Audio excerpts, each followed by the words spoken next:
Sipan akan memaparkan materi tentang pengenalan teknik mesin dan peluang kerja teknik mesin. Dan materi kedua, manufaktur dan material teknik. Baiklah, kita masuk pada materi pertama, yaitu tentang pengenalan teknik mesin dan peluang kerja teknik mesin. Teknik mesin atau teknik mekanik adalah ilmu teknik mengenai aplikasi dari prinsip fisika untuk analisis, desain, manufaktur, dan pemeliharaan sebuah sistem mekanik.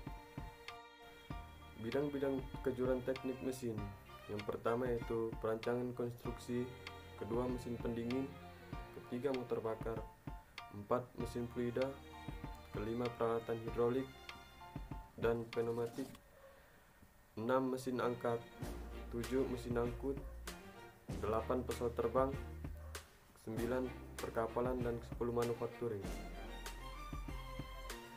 Subdisiplin ilmu. Cabang teknik mesin terdiri dari banyak subdisiplin ilmu lainnya. Beberapa subdisiplin ilmu diajarkan di perguruan tinggi tingkat tinggi sarjana S1. Beberapa dari mereka memang khusus untuk teknik mesin, dan beberapa lagi merupakan gabungan dari teknik mesin dengan teknik lainnya. Mekanika.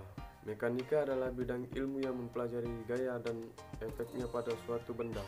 Secara khusus, mekanik digunakan untuk menganalisis dan memprediksi akselerasi dari deformasi keduanya.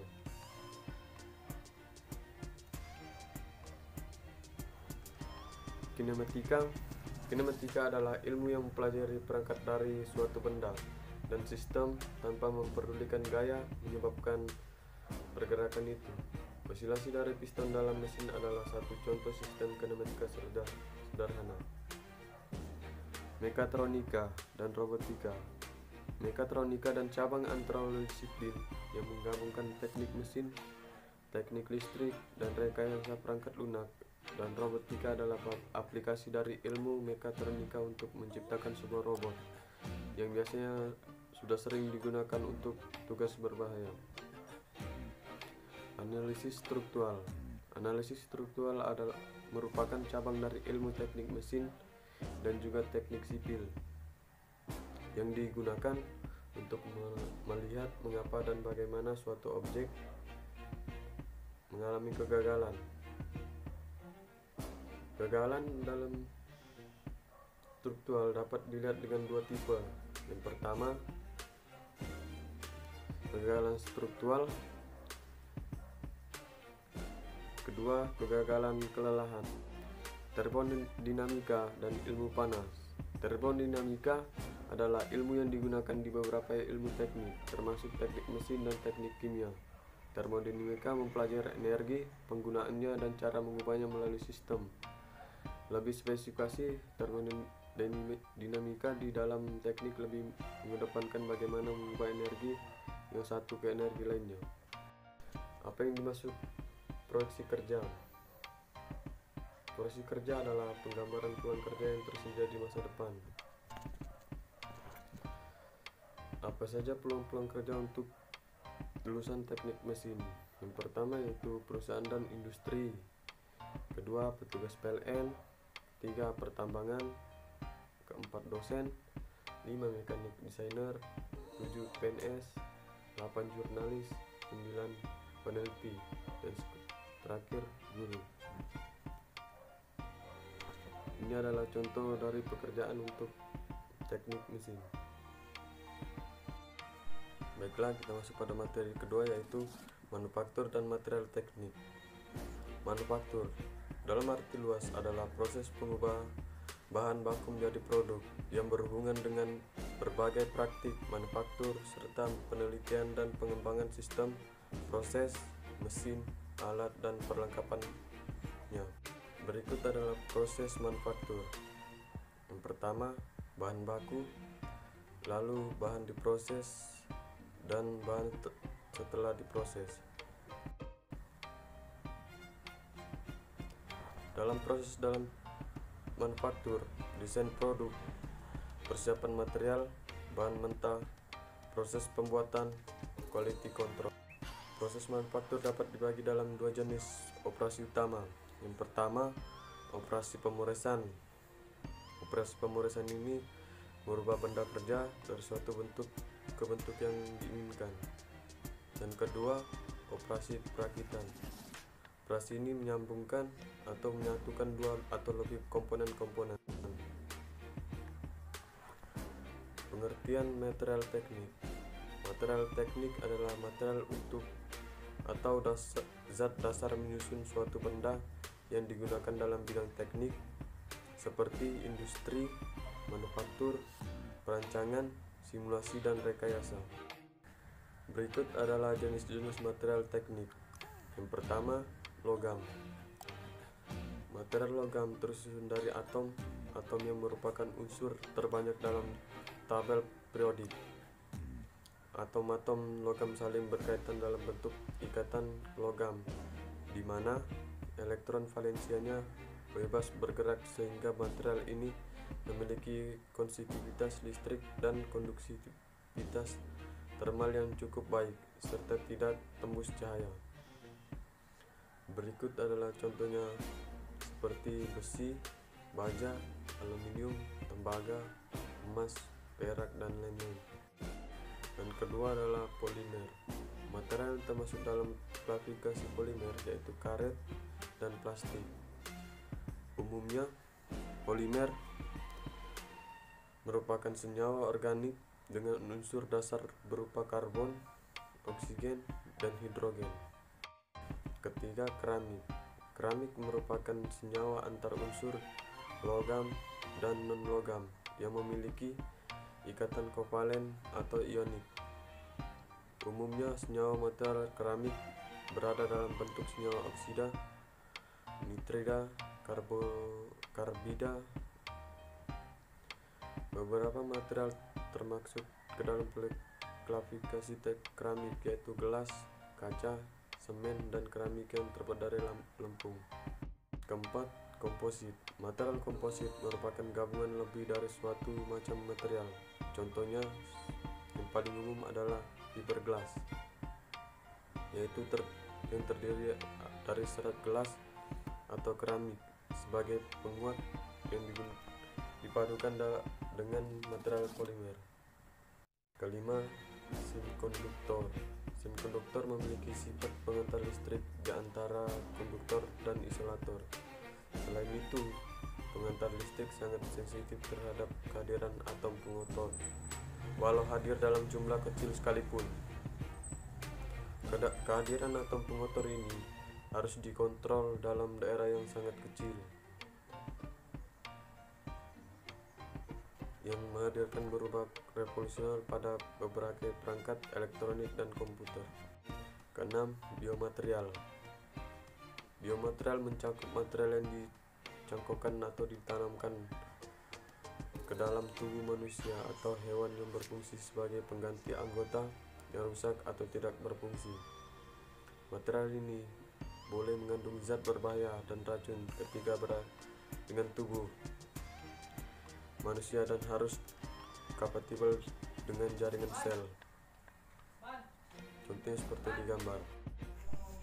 Halo, perkenalkan, nama saya Royandi. Saya akan melanjutkan materi ketiga, yaitu tentang sifat energi.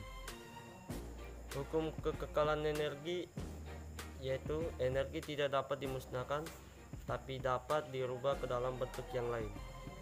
Hal ini berarti energi tidak dapat dimusnahkan tapi dapat diubah dalam bentuk lain dan dimanfaatkan untuk kepentingan energi. Sifat-sifat energi secara umum yaitu: 1. Transformasi energi, yang artinya adalah dapat diubah menjadi bentuk lain, misalkan energi panas pembakaran menjadi energi mekanik mesin. Contohnya yang lain adalah proses perubahan energi atau konversi energi pada turbin dan pompa. 2. Transfer energi, yaitu energi panas yang dapat ditransfer dari tempat satu ke tempat lainnya atau dari material satu ke material lainnya. Energi dapat pindah ke benda lain melalui sesuatu gaya yang menyebabkan pergeseran, sering disebut dengan energi mekanik. Energi adalah kekal, yaitu tidak dapat diciptakan dan dimusnahkan. Energi kinetik yaitu energi yang dimiliki sebuah benda karena gerakannya. Energi potensial adalah energi yang tersimpan pada benda kerja karena kedudukannya. Energi mekanik adalah energi total yang penjumlahannya antara energi kinetik dan energi potensial. Energi listrik adalah energi yang berkaitan dengan arus elektron. Energi elektromagnetik yaitu merupakan bentuk energi yang berkaitan dengan radiasi elektromagnetik. Energi kimia yaitu energi yang keluar sebagai hasil interaksi elektron di mana dua atau lebih atom molekul berkombinasi sehingga menghasilkan senyawa kimia yang stabil. Konstruksi mesin yaitu suatu ilmu yang mempelajari tentang bagaimana suatu perancangan, penyusunan, dan pemeliharaan mesin. Poros dalam sebuah mesin berfungsi untuk meneruskan tenaga melalui putaran mesin. Setiap elemen mesin yang berputar seperti cakra tali, pul, sabuk mesin, piringan kabel, trommel kabel, roda jalan, dan roda gigi yang dipasang berputar terhadap poros dukungan yang tetap atau dipasang tetap pada poros dukung yang berputar. Poros transmisi yaitu semacam mendapat beban puntir murni atau puntir dan lentur. Daya transmisikan kepada poros ini melalui kopling, roda gigi, puli, sabuk atau sproket rantai, dan lain-lain.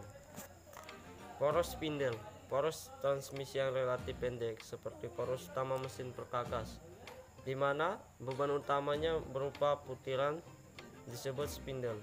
Syarat yang harus dipenuhi poros ini adalah deformasi harus kecil dan bentuk serta ukuran harus teliti. Poros gandar, poros seperti yang dipasang di antara roda-roda kereta barang, di mana tidak mendapat beban puntir, bahkan kadang-kadang tidak boleh berputar, disebut gandar. Bantalan puli. Bantalan puli adalah elemen mesin yang menumpu poros berbebanan sehingga putaran atau gerakan bolak-baliknya dapat berlangsung secara halus, aman, dan panjang umur. F-bell, jarak jauh antara dua buah proses sering tidak memungkinkan transmisi langsung dengan roda gigi. Sabuk atau belt terbuat dari karet dan mempunyai penampung trapesium. Kecepatan sabuk direncanakan untuk 10-20 ms pada umumnya dan maksimal sampai 25 ms. Daya maksimum yang dapat ditransmisikan kurang lebih yaitu 500. Motor listrik. Motor ini berfungsi sebagai tenaga penggerak. Misalkan di sini kita tengah merancang mesin pembarut. Penggunaan dari motor elektrik ini disesuaikan dengan kebutuhan daya dari mesin pemarut tersebut, yaitu daya yang diperlukan dalam proses pembaraturan. Sekian dari saya dan terima kasih. Konsep dasar statika dan mekanika kekuatan bahan.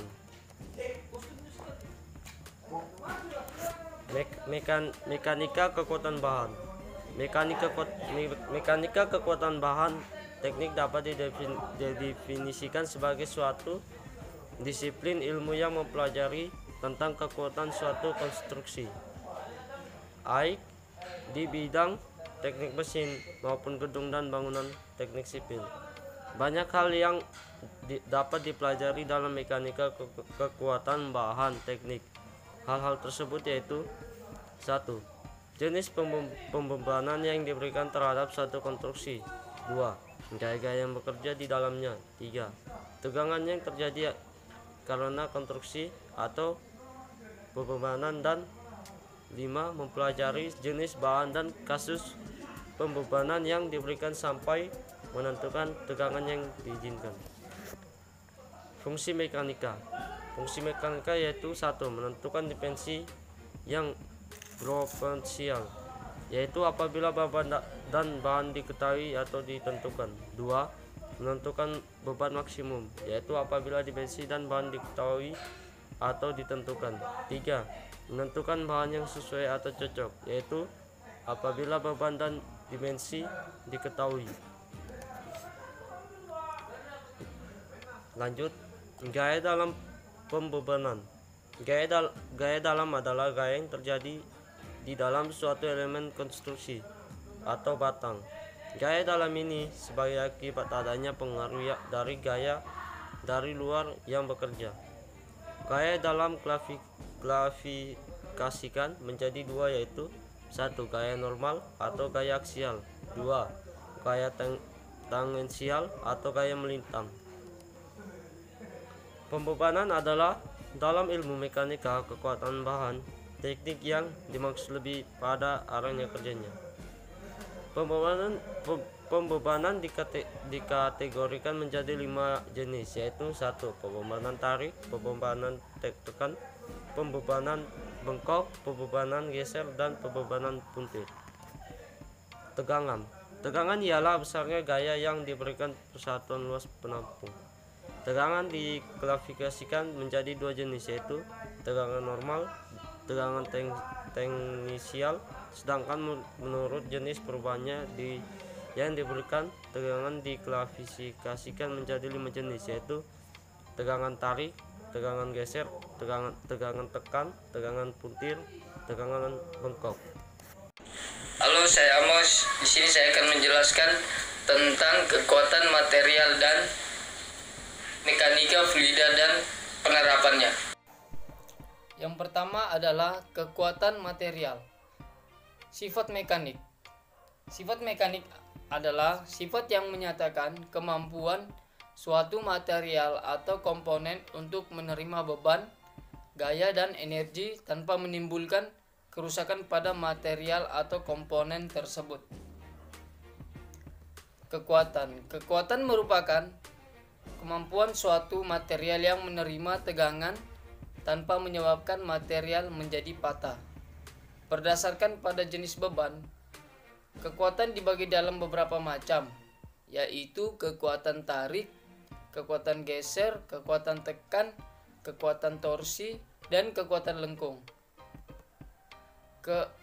Kekakuan. Kekakuan adalah kemampuan suatu material untuk menerima tegangan atau beban tanpa mengakibatkan terjadinya deformasi atau defleksi. Elastisitas. Elastisitas didefinisikan sebagai kemampuan material untuk menerima tegangan tanpa mengakibatkan terjadinya perubahan bentuk yang permanen setelah tegangan dihilangkan, atau dengan kata lain kemampuan material untuk kembali ke bentuk dan ukuran semula setelah mengalami deformasi.